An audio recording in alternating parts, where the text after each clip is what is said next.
Bonsoir ou bonjour à tous, chers abonnés.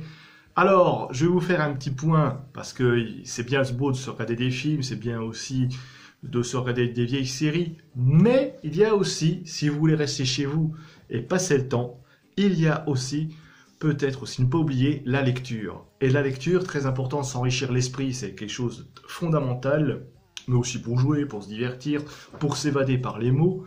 Et je vous ai sélectionné là une petite, on va dire, sélection d'ouvrages à lire pour commencer. Ceux qui aiment bien le RPG, et ceux qui aiment bien lire en même temps jouer, eh bien, je leur conseille ce genre de bouquins. Les livres dont vous êtes le héros. Ça existait depuis les années 80. Ça a été réédité en 2003. J'avais racheté une réédition en 2003 pour voir comment c'était. Et c'est vachement bien fait. Alors, c'est du pur RPG. Comme vous savez, il faut suivre l'histoire en fonction de paragraphes numérotés. Vous avez des renvois à chaque page et qui vous suivent l'histoire.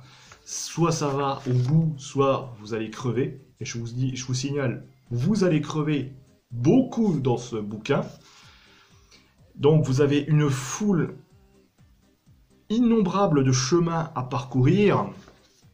Et voilà, avant de trouver le secret de l'aventure, au passage vous allez combattre des monstres, combattre des créatures, que vous pouvez voir. Vous avez des choix entre plusieurs, voilà, les illustrations montrent, vous avez le choix par exemple entre des escaliers, etc. Bref, vous avez un nombre incalculable de solutions à prendre en compte. Et puis donc, ça va prendre du temps parce que je vous dis, dans ce genre de bouquin, vous allez crever un bon nombre de fois. C'est extrêmement dur. Enfin, sauf si vous êtes bon, sauf si vous êtes perspicace, mais ça, justement, préparez-vous à réeffacer plusieurs fois votre feuille d'aventure car vous allez,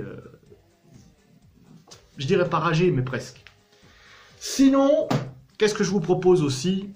Eh bien, il est ressorti il n'y a pas longtemps.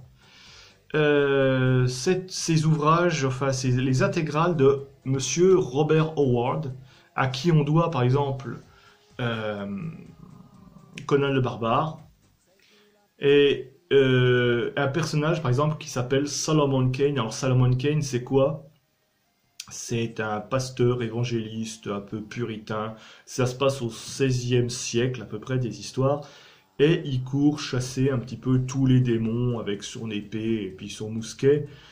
C'est épique, c'est mystique. Ça va vous faire prendre quelques temps. Pareil, moi j'ai une édition avec les illustrations, j'ai une édition avec les illustrations d'époque. Vous voyez. Donc vous pouvez aussi être immergé dans ces histoires. C'est des histoires de démons, de fantômes, d'esprits, etc., etc. C'est très bien fait. C'est voilà, c'est très bien illustré aussi, comme vous pouvez voir. Solomon Kane, on l'aime ou on l'aime pas, c'est un personnage qui vous. Moi j'aime beaucoup ce personnage. En plus, c'est signé de Robert Howard. Robert Howard, c'est de la dark fantasy, mais très axé sur l'action. Donc ça devrait vous passionner tous. C'est moins intellectuel que par exemple Le Seigneur des Anneaux de Tolkien. C'est moins lourd aussi. Donc à lire Solomon Kane de Robert Howard, sans oublier aussi, je crois qu'ils ont fait la même intégrale avec Conan. Donc voilà. Si vous voulez, alors certains d'entre vous sont peut-être mystiques, spiritualistes. Dans ce cas-là, ou même simplement philosophes, eh bien je vais proposer un livre à réflexion, de messages, où chacun, qu'il soit croyant ou qu'il soit non-croyant, comme vous voulez, puisse réfléchir. Ça s'appelle Éclair d'éternité. C'est quoi Éclair d'éternité? Ça a été... alors c'est pas un livre unique, c'est des recueils de tous des textes philosophiques, spirituels, religieux, mystiques, qui a été rassemblé par Eric Edelman. Eric Edelman, je crois qu'il est professeur de philosophie, il me semble. Je regarde, je sais pas son background.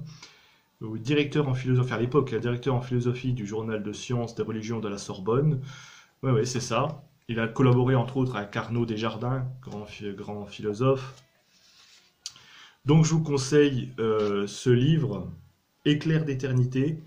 À l'époque, ça a été paru aux éditions Presse Pocket. À l'origine, je crois que c'est une édition de 1994, si je ne m'abuse.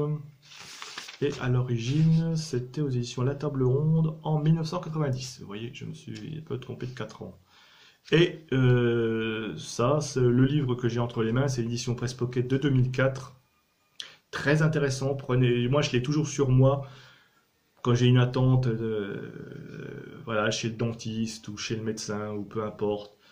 Je lis Éclair d'éternité, même aussi quand tu pars en voyage, etc. Bon, bref, toujours l'avoir sur soi. Ce sont des petites phrases, des petits chapitres qui vous feront réfléchir un petit peu sur votre vie, sur le monde, sur l'humain. Des textes issus de la Bible, des textes issus de beaucoup de textes religieux, du Coran, du Mahabharata, de tous ces textes religieux. Je vous le recommande. Voilà, que vous soyez croyant ou pas croyant, peu importe, à chacun de réfléchir sur la philosophie, sur ce que ça lui a fait. Bref, Éclair d'éternité de Eric Edelman, en édition Presse Pocket. Je pense que vous pouvez le trouver sur des sites comme chapitre.com ou Amazon. C'est pas un livre rare, même s'il est ancien. Autrement, si vous voulez vous cultiver sur l'histoire, et que l'histoire de la Seconde Guerre mondiale vous intéresse, alors je vais vous recommander un livre qui est excellent, qui va vous prendre plusieurs fois à lire. Ça s'appelle La Seconde Guerre mondiale d'Anthony Beevor. Paru pareil, je crois que c'est aux éditions Livre de Poche, oui c'est ça. Et qui contient, comme vous voyez, à peu près, ça fait à peu près plus de 1000 pages. Hein. Ouais, c'est ça, 1309 pages. 1309 pages consacrées à toute l'histoire de la Seconde Guerre mondiale. Ça va de 1940, voire un petit peu 1939, jusqu'à 1945. Ça part de tous les théâtres d'opération, aussi bien en Europe, aussi bien dans le Pacifique, en Russie, etc. Ça fourmille de dossiers, d'anecdotes, de sujets sur les armes, sur les opérations militaires. C'est très stratégique aussi. Il y a quelques photographies voilà, d'époque. C'est très complet. Alors, il n'y a pas d'implication sur les causes politiques de la Seconde Guerre mondiale, ce que ça a changé. C'est très axé, très militaire. Mais voilà, si vous aimez l'histoire de la Seconde Guerre mondiale dans son dénouement militaire, alors je vous propose ce livre, très bien écrit, très bien fait. Voilà, à vous de voir. Si vous avez envie de vous cultiver sur la Seconde Guerre mondiale en ces temps de confinement, ben, allez-y. Et puis enfin, je vous ai sélectionné un petit livre, pareil, livre de poche, qui pourra aussi vous être très intéressant à lire. C'est un petit roman du grand maître incontesté, c'est-à-dire Stephen King, Revival. Alors, Revival, c'est quoi? C'est l'histoire d'un personnage et d'un révérend, Charles Jacobs, qui a perdu la foi et qui, à cause d'un accident, vous allez voir, et puis d'un truc, c'est sur le phénomène de la résurrection, de l'après-vie, de la mort, enfin bon, avec des phénomènes électriques.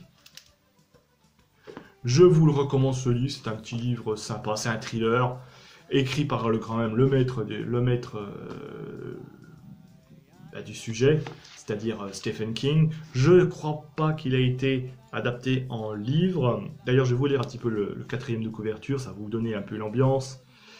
Alors, il a suffi de quelques jours au charismatique Reverend Charles Jacobs pour ensorceler les habitants de Harlow, dans le Maine. En plus que de tout autre, le petit Jamie, car l'homme et l'enfant ont une passion commune, l'électricité. 30 ans plus tard, Jamie est un guitariste de rock rongé par l'alcool et la drogue. Il va croiser à nouveau le chemin de Jacobs et découvrir que renaissance peut avoir plusieurs sens, etc., etc. Il va se remettre à revivre avec ce révérend qui, je vous dis, par suite d'un événement tragique lié à sa famille, perd totalement la foi, mais se concentre sur des numéros un petit peu consacrés à l'électricité. Voilà, il va lui faire revivre sa vie d'avant, on va revoir des choses, enfin, c'est très mystérieux, c'est très prenant. Ça va vous prendre plusieurs jours pour le lire. Bon, bref, je ne crois pas qu'il ait été adapté pour l'instant en livre, pas à ma connaissance du moins.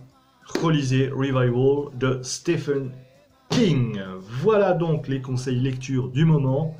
Restez bien chez vous et puis bon courage à tous et à la prochaine pour de nouveaux conseils, vidéos, cinéma, lecture, littérature, peut-être même parler philosophie, on parlera peut-être de d'autres